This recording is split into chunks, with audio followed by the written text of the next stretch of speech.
अजय आलोक जी, आप ही के साथ शुरुआत कर रही हूँ। बेशक गृह मंत्री अमित शाह ने जवाब दिया हो, लेकिन अरविंद केजरीवाल को यकीन नहीं हो रहा है।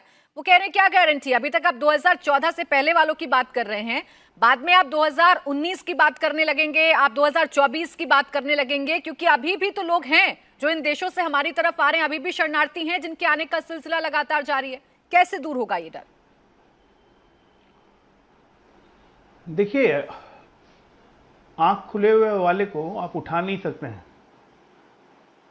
जो सोया हुआ उसे ही उठा सकते हैं। केजरीवाल जी की बीमारी ये हो गई है कि इसमें है कुछ नहीं, लेकिन ये जबरदस्ती एक प्रपंच कर रहे हैं ताकि अल्पसंख्यक तुष्टीकरण बहुत आराम से हो सके।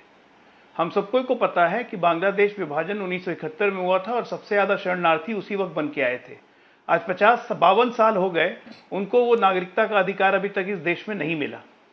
तो इसलिए ये पॉलिसी के तहत कि 2014 के पहले जितने लोग आ गए हैं, यहां रह रहे हैं, पहले तो उनको यही नहीं पता था कि ये लोग यहीं रह रहे हैं। सबसे बड़ी बात तो ये है कि उनको यही नहीं पता था कि ये लोग यहां रह रहे हैं। तो जो यहां रह रहे हैं उनको नागरिकता देने की बात हो रही है।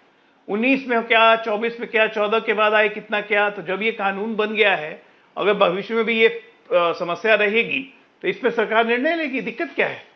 ये बिल्कुल अभी आज की तारीख में इनका ये तुष्टीकरण का ड्रामा, ये कह के मुसलमानों को बीच में भड़काना कि इससे आपकी नागरिकता चली जाएगी। अरे भाई, सीएए किसी की नागरिकता लेने का कानून ही नहीं है, ये नागरिकता देने का कानून है। तो केजरीवाल को दुख इतना इसलिए हो रहा है क्या कि इस नागरिकता देने वाले कानून में मुसलमानों को हम नागरिकता नहीं दे रहे, इसलिए दुख है? तो खुल के बोल दें कि भाई मुसलमानों को भी दीजिए नागरिकता, बांग्लादेशियों को भी नागरिकता दे दीजिए, रोहिंग्याओं को भी नागरिकता दे दीजिए। सिर्फ हिंदू, सिख, पारसी, जैन, बौद्ध, ईसाई को क्यों दे रहे हैं? बोले ना, अपनी मंशा जाहिर करें। मंशा तो इनकी साफ जाहिर हो चुकी है। ये चाहते क्या है? दिल्ली में बसा बसा के रखा हुआ है, पंजाब में बसा बसा के रोहिंग्या बांग्लादेशियों को रखा हुआ है और उनको वोटर आईडी कार्ड बनाने का सब प्रपंच कर रहे हैं ये ममता बनर्जी। लेकिन ये बोलने में जुबान लड़खड़ाती है। तो इसीलिए किसी तरह से अपने वोट को साधना है, क्योंकि दिल्ली में तो सुपड़ा साफ हो जाएगा इस बार, और इस बार भी और विधानसभा चुनाव में भी। तो इसीलिए कुछ बची खुची इज्जत बचाना चाहते हैं और इसीलिए सांप्रदायिकता का नंगा नाच चालू। अच्छा, जब आप सांप्रदायिकता की बात कह रहे हैं, आप कह रहे हैं वोट बैंक की राजनीति अरविंद केजरीवाल कर रहे हैं, तो अभिनंदिता जी इस पर मुस्कुरा रही हैं। अभिनंदिता जी, क्या गलत कह रहे हैं इसमें अजय आलोक जी? ये अपने ही देश के लोगों को डर दिखाना नहीं तो क्या है? क्या मतलब है इसका कि झुग्गी झोपड़ियां आपके घरों के बाहर आ जाएंगी? क्या आपके घर की बहन बेटियां सुरक्षित महसूस करेंगी या नहीं करेंगी? ये डर दिखाना नहीं तो क्या है?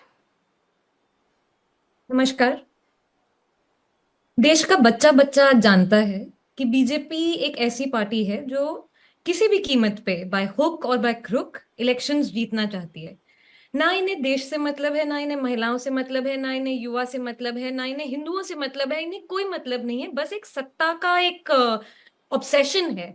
और उसी को बढ़ाते हुए, क्योंकि अब चुनाव में थोड़ा डगमगा रहे हैं, 10 साल से कुछ काम गिनवाने के हैं नहीं, अब गारंटी दे रहे हैं। अरे भैया, जो पहले गारंटी दी है उसकी भी बात कर लीजिए। तो ये जो 10 साल से जो निकम्मापन है, नकारापन है, उसको छुपाने का ये एक तरीका है कि भाई हम बड़ा काम कर रहे हैं, हम इसके लिए ये देश दुनिया भर से हिंदुओं को लेकर आ रहे हैं। देखिए, इंसानियत सबसे बड़ा धर्म है। अगर कहीं भी कोई गरीब होता है, कहीं भी किसी को कोई जरूरत होती है, वो हर एक इंसान को, भारतीयों को भी उसकी मदद करनी चाहिए। और ये बीजेपी का काम नहीं है सिर्फ। ये बहुत सालों से जिनेवा कन्वेंशन हो गया, बहुत सालों से इंडिया ये पोजीशन लेती आई है, तो ये इनका कोई बड़ा विश्व गुरु का तो मॉडल ये है नहीं।